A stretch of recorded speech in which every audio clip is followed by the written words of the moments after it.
Bonjour à tous et à toutes, et bienvenue pour ce numéro 6 du point d'actualité hebdomadaire du Pluraliste, le média d'alternative politique et de débat.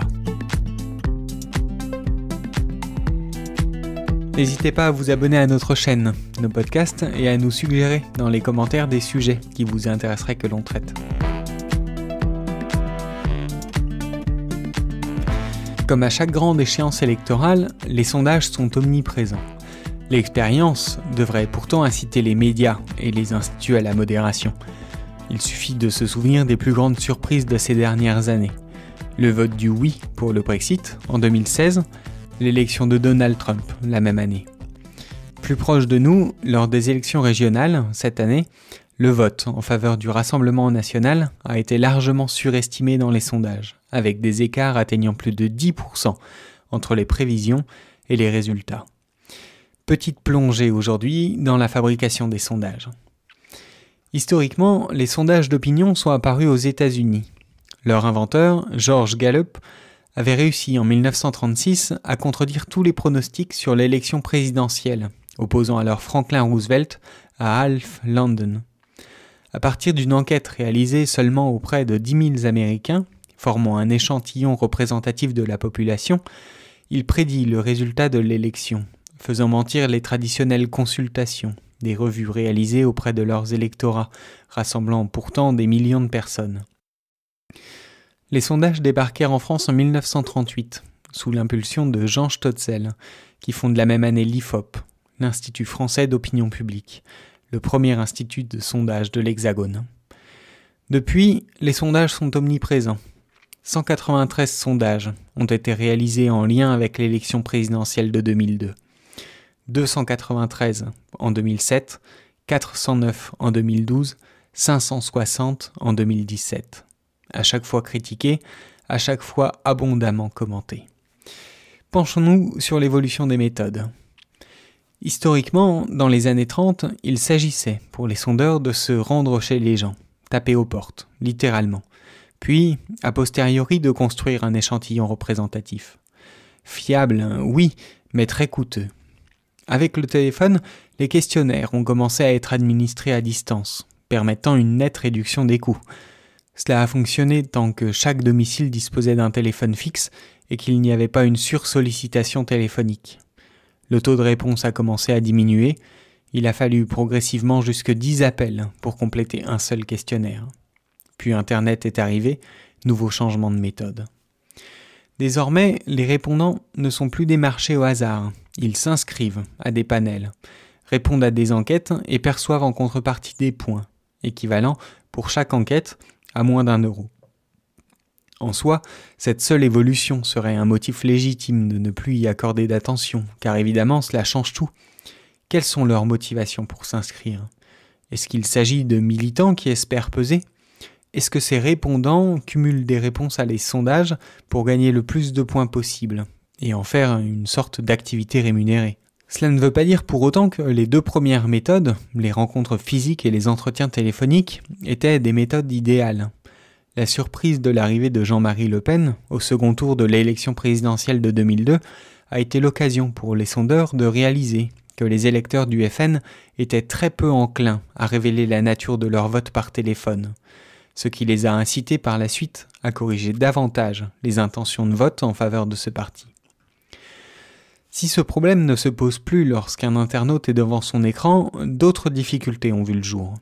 Dans un article de France Culture, une personne expliquait par exemple qu'il lui était arrivé de mentir à un sondage pour le continuer, et ainsi cumuler plus de points. Par exemple, si le sondage porte sur les comportements des fumeurs, et que vous ne fumez pas. La dérive logique est révélée dans un article du Monde sur le sujet. Dans les tableaux de l'Institut Ipsos, on découvre par exemple que 1000 internautes d'un panel ont complété à eux seuls plus de 11 700 enquêtes en un mois. Ces comportements restent évidemment marginaux, mais tout de même, cela n'arrive pas lorsqu'on consulte les gens au hasard.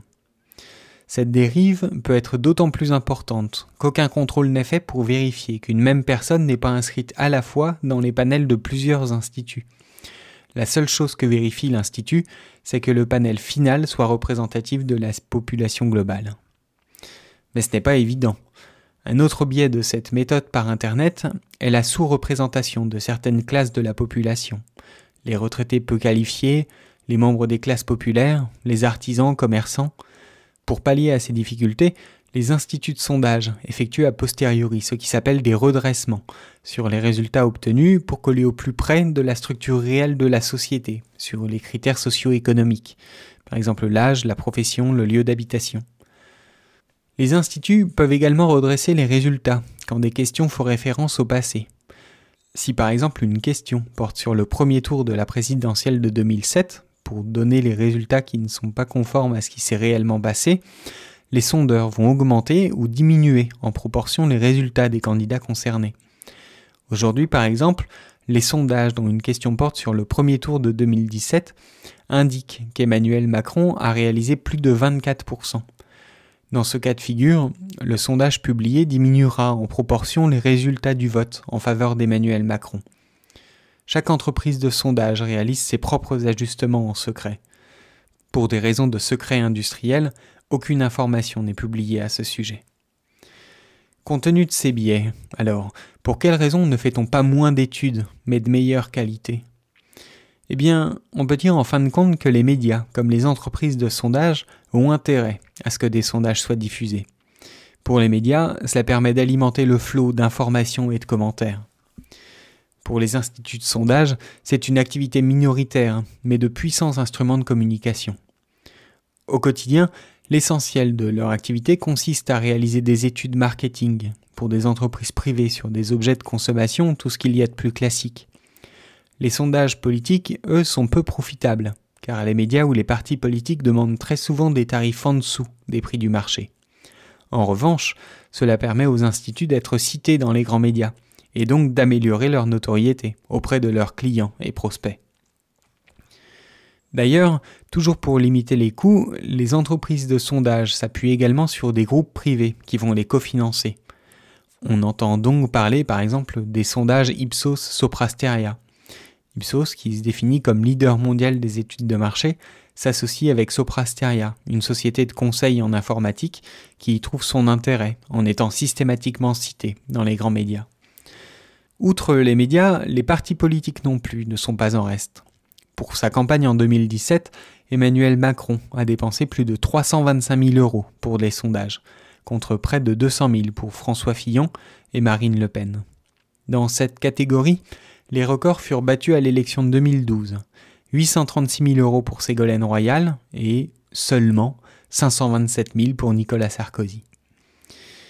Mais à ce jour, la plus grosse difficulté pour les sondeurs concerne tout ce qui touche de près ou de loin à l'abstention. On se souvient qu'aux élections régionales, les sondages ont été très loin des résultats réels, une des raisons avancées étant justement une abstention plus marquée chez les électeurs du RN. Cela conduit les sondeurs à utiliser des techniques différentes qui expliquent en partie les différences dans les projections. Par exemple, dans son sondage de début décembre, Ipsos dispose d'un échantillon de 1500 personnes, mais ne prend en compte seulement que les 746 répondants qui se déclarent certains d'aller voter, ce qui équivaudrait à un taux de participation de 53%. Jean-Luc Mélenchon avait d'ailleurs pointé du doigt cette pratique, en affirmant que cela avantageait l'électorat le plus conservateur, plus âgé, au détriment des jeunes et des classes populaires sur lesquelles il compte davantage. De son côté, l'IFOP, dans un sondage de décembre également, a interrogé 1341 personnes.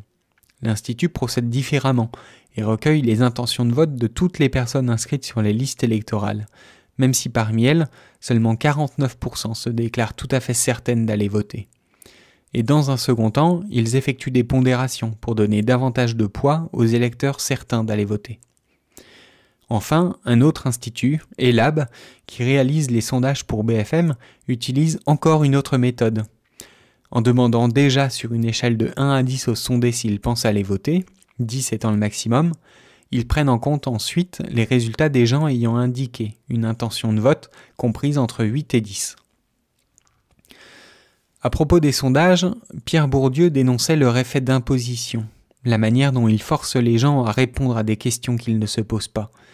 C'était, à ses yeux, un usage illégal de la science sociale.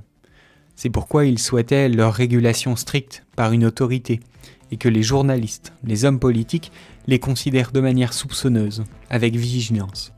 C'était en 1986. Voilà pour ce nouveau point d'actu. N'hésitez pas à le partager, le faire découvrir si vous l'avez trouvé intéressant. Nous vivons grâce à vos dons.